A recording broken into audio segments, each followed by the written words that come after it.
Aujourd'hui, je vais vous montrer à faire des céréales maison, une recette paléovore, donc sans grains. On commence avec 4 tasses de coconut, du coconut râpé non sucré, c'est super important. Une super bonne source de gras, de bon gras.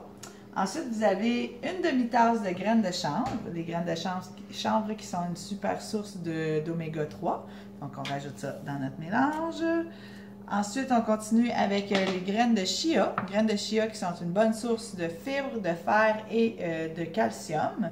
Donc, on rajoute ça aussi, une demi-tasse. Une demi-tasse de cacao cru. Donc, le cacao cru qui est une bonne source de magnésium et d'antioxydants. Donc, ça, si vous ne savez pas vous procurer du cacao cru, vous pouvez aller voir sur pachaloa.com. On est revendeur pour Guidi Yoyo.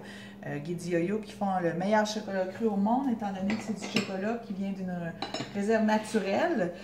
Et puis, ils font plus que above fair trade, donc, en haut d'équitable. Donc, les gens sont super bien payés.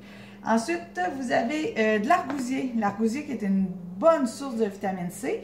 Nous, ici, on la jette au site québécois, les jardins de Méridor. Eux, ce qu'ils font, c'est qu'ils utilisent l'argousier, le jus, ils extraient le jus, ils l'utilisent. Et puis après ça, ils nous gardent la poudre pour qu'on la réutilise. Donc, on a toute la vitamine C dedans. Une demi-tasse aussi.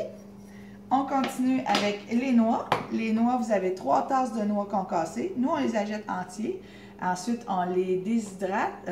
On commence par les faire tremper, les faire germer et ensuite on les déshydrate. Donc, ça enlève tout l'acide folique. Phytique, pardon. Et puis, nous, on les concasse nous-mêmes. Comme ça fait une meilleure qualité plutôt que de les acheter déjà concassés. Donc, on rajoute ça à notre mélange. Et puis, on met une tasse de raisin sec, tout simplement. On mélange le tout. On mélange tout ça ensemble. Vous pourriez mettre vraiment n'importe quoi, tout ce que vous avez sous la main. Nous, étant donné que c'est paléovore, tant qu'il n'y a pas de grains pour nous. Mais si vous voulez mettre des flocons d'avoine là-dedans, vous y allez aussi, il n'y a pas de problème. C'est vraiment au goût. Donc, c'est ce que ça vous donne ici. Puis nous, on a un super plat Tupperware pour pouvoir les ranger. On met ça là-dedans. Vous pouvez servir ça avec un lait maison, un lait d'amande à votre guise. Ou sinon, si vous préférez les laits commerciaux, faites juste attention parce que les laits commerciaux, ils ont beaucoup de produits douteux. Il faut y aller avec la vérification là, des ingrédients dans chacun des produits que vous achetez. C'est une bonne habitude à prendre. Ou sinon, un bon yogourt maison qui est quand même simple à faire et puis accessible pour tout le monde. Donc, je vous remercie. Bonne journée!